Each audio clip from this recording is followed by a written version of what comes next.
Continuamos, miren.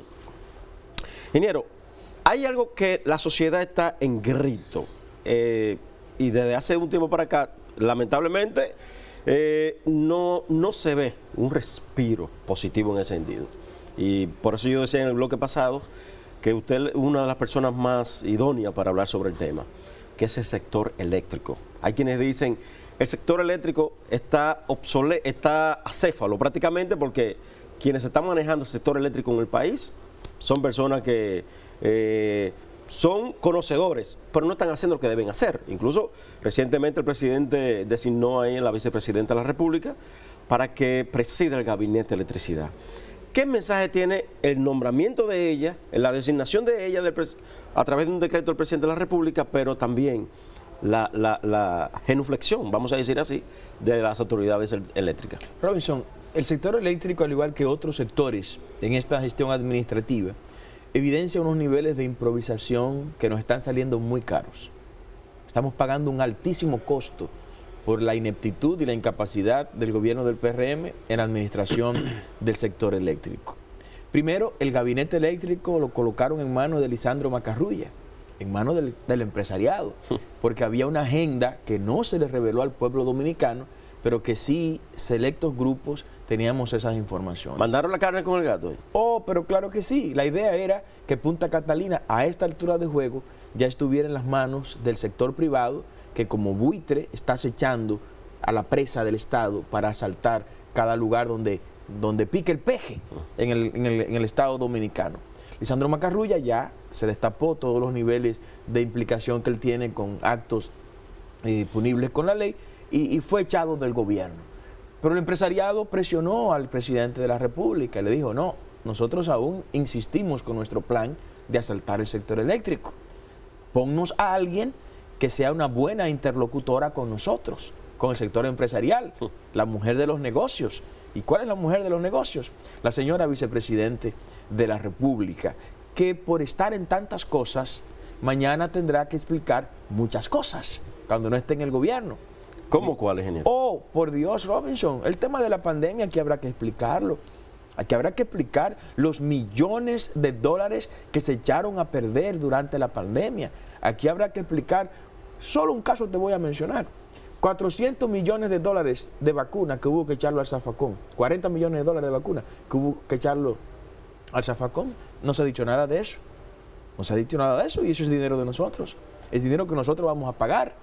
Vacunas que se compraron por encima del precio que otros países la compraron, incluyendo el descrédito que las mismas farmacéuticas que produjeron esas vacunas acabaron de agenciarse diciendo que esas vacunas no fueron probadas en ningún lugar. Pero eso es un tema que en su momento... Pero uno de los logros que se resaltó del gobierno, incluso con la administración de ella como presidente del Gabinete de Salud, fue el manejo con el tema de la pandemia. No, ese fue un proceso en el cual mucha gente se hizo rico. ¿Y hay constancia del mal manejo en ese sentido? Oh, pero yo solo te voy a preguntar, cuando tú analizas el caso de la educación virtual, ahí se echaron a perder más de 8.500 millones de pesos en la producción de contenido que se le adjudicó a productoras audiovisuales sin que haya por el medio procesos de compras y contratación, que yo mismo se lo pedí vía comunicación a Roberto Fulcar y no pude explicar. O sea, la pandemia fue un escenario para mucha gente enriquecerse, que en su momento habrá que explicarlo. Pero volviendo al tema eléctrico, doña Raquel Peña está colocada ahora como presidenta del gabinete eléctrico para garantizarle al sector empresarial que está acechando para asaltar el sector eléctrico, que ellos podrán hacerlo en cualquier momento. Ya Punta Catalina, aunque conserva la titularidad pública, está en manos del sector privado, sin lugar a dudas, con quien la está administrando. ¿Nosotros qué estamos viendo?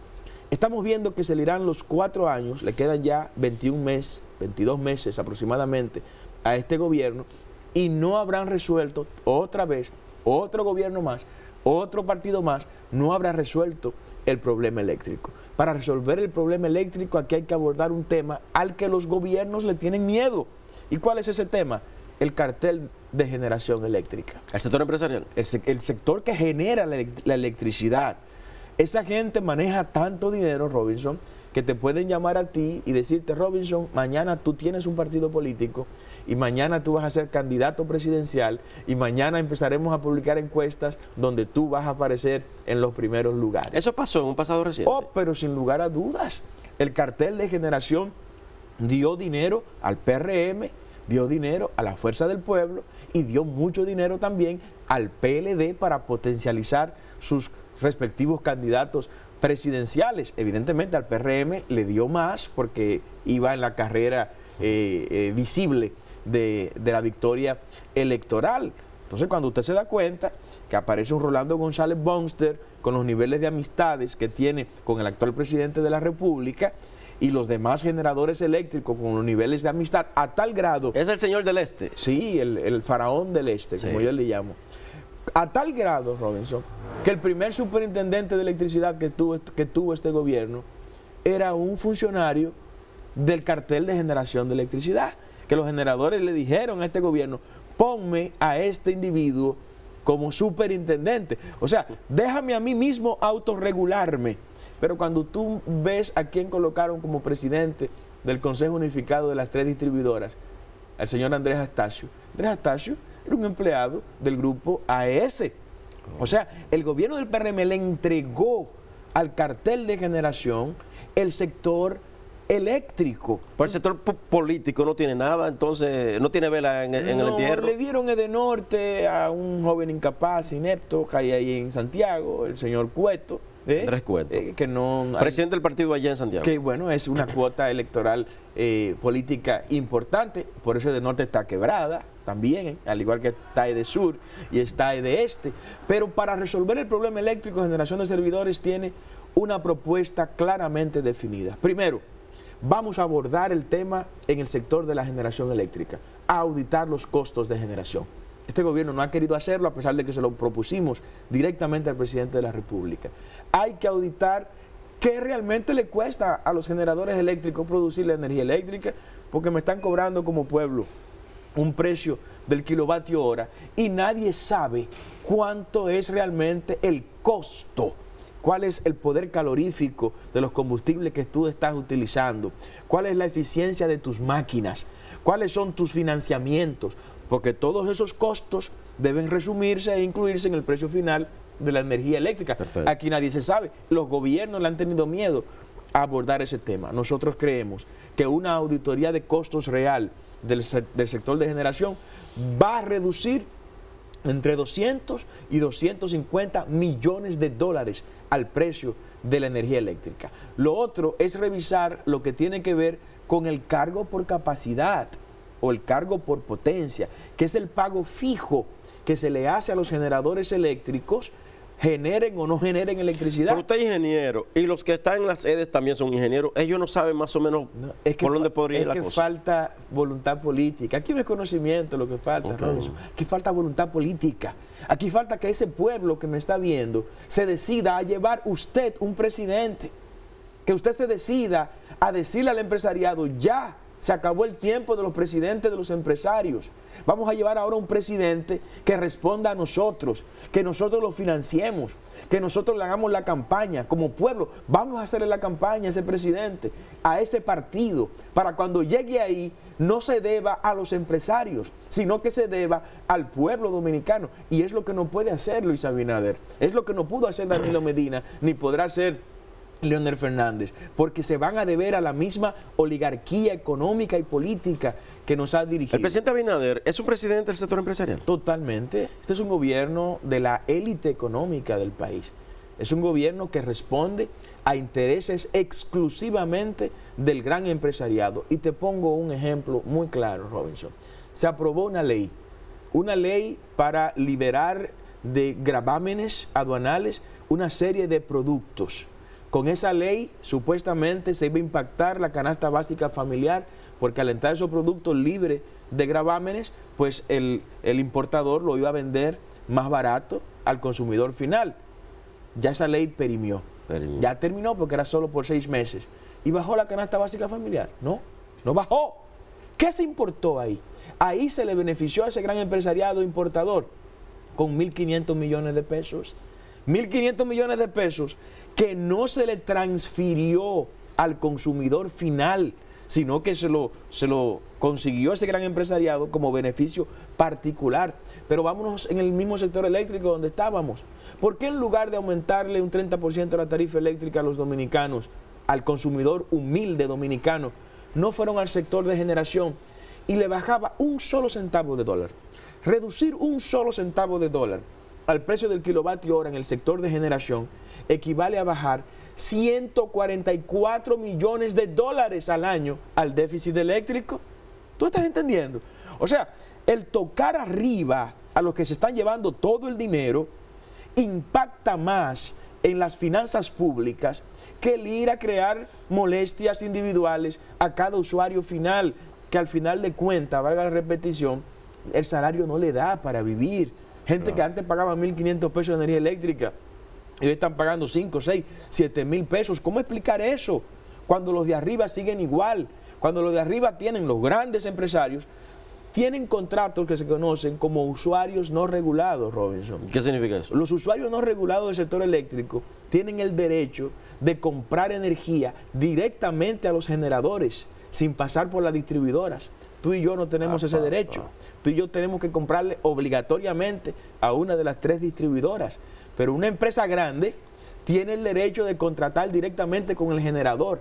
Y el mismo kilovatio hora que a ti te sale a 18, a 19 y a 20 centavos de dólar, a ellos le salen a 7 y a 8 centavos de dólares. Ingeniero, pasó algo, me llamó la atención hace unos días, leí, le hago la pregunta para que haya una aclaración en ese sentido, de que Generación de Servidores había estado conversando, o conversó, porque vi primero que se había publicado que Fernando Tatis, padre, era el candidato a diputado o a senador por San Pedro de Macorís. Y después vi que la esposa de él como que dijo que no. ¿Qué pasó ahí? Mira, estamos tocando puertas y acercando a la gente de mucho valor. Fernando Tatis, padre, es el Petro macorizano probablemente mejor valorado en este momento y durante muchos años. Es una persona noble, es un padre de familia ejemplar, es una familia ejemplo, él, su esposa, sus hijos, en todo San Pedro de Macorís. Y sí, él públicamente nos dijo que va a correr por la senaduría de San Pedro de Macorís. No he conversado con su señora esposa, vamos a ver, pero sé que él, como padre de familia, va a escuchar muy bien los consejos de su esposa, y yo le pido que siempre lo haga, porque es una mujer muy sabia, ¿no? De todos modos... ¿Usted la conoce bien a ella? No he conversado con ella, pero los informes que tengo es que es una mujer muy sabia, muy inteligente, que ama mucho su familia, y yo prefiero perder un senador a no perder una familia. Claro. Generación de Servidores está comprometido con la familia. Nuestra línea política es pro familia, es pro vida, es contra el divorcio, es contra la ideología de género, contra el aborto, de manera que sé que a lo interno de la familia se pondrán de acuerdo para darle a San Pedro el privilegio de tener a Fernando Tatis como senador. Usted como cristiano evangélico en este caso, ¿cómo ve el manejo del gobierno? El enlace que tiene, me parece que es don Dio Estacio, el enlace gobierno y el sector evangélico. Mira, yo creo que la mejor manera de enlazar con la comunidad evangélica es bajándole el precio de la comida a los evangélicos, es bajándole el precio de la electricidad, es dándole seguridad ciudadana a la comunidad evangélica, que no nos vuelvan a matar pastores como mataron a Joel y a Elizabeth allá en San Cristóbal, allá en Villa Altagracia, que no nos vuelvan a matar un pastor en este gobierno como nos lo asesinaron allá en Ureña, en la marginal de la autopista Las Américas, que no vuelvan a cerrarnos iglesias como nos cerraron la iglesia en Guananico. Este gobierno nos cerró una iglesia en el municipio de Guananico. ¿Por qué eso? En Puerto Plata. Bueno, porque la Fiscalía, el Ministerio Público y parte de la gobernación, inclusive con el apoyo de la senadora Ginette Burnigar en Puerto Plata, pues sencillamente están del lado de unos supuestos herederos de unas tierras que le fueron entregadas legalmente a esa congregación, y que ya hay sentencia incluso dándole favor a esa congregación de la propiedad de ese inmueble. La mejor manera de enlazar con la comunidad evangélica es dándole lo que el pueblo dominicano necesita, porque el evangélico es un dominicano que compra cara la comida, que paga cara la luz. Un ciudadano que siente. Es un ciudadano que siente. Y si eso está resuelto, pues sencillamente el gobierno estaría enlazando bien con la comunidad cristiana, Robinson. Don Carlos, muchísimas gracias. Bueno, yo contentísimo y honrado que usted haya estado con nosotros. A tu orden siempre. Y bien, decirle a esta audiencia amplia que tiene, Robinson, que el compromiso para el año 2024 es que no deben volver los que estaban, pero tampoco deben seguir los que están. Ni regresión, ni reelección, ni el pasado, ni este presente. Le toca a generación de servidores construir el futuro junto a los dominicanos a partir del año 2024, si Dios quiere. Usted es un hijo de Bosch y se dice que los hijos de Bosch podrían en un momento reencontrarse. ¿Usted estaría de acuerdo con reencontrarse con Danilo, Lionel? Todos los que quieran venir a apoyarnos tienen las puertas abiertas, Robinson. Bien. Muchísimas gracias. Don Carlos Peña estuvo con nosotros, presidente del Partido Generación de Servidores. Y para mí, de verdad, porque compartí profesionalmente con él en muchísimas ocasiones, cabina de radio, un gran profesional, para mí de los más brillantes profesionales, jóvenes sobre todo, que tenemos en el ámbito de la comunicación. Y ahora, la política, la comunicación perdió a media un gran comunicador. Don Carlos Peña estuvo con nosotros. Ustedes y nosotros nos vemos el próximo sábado por aquí, en televisión a las 5 de la tarde. Bye bye.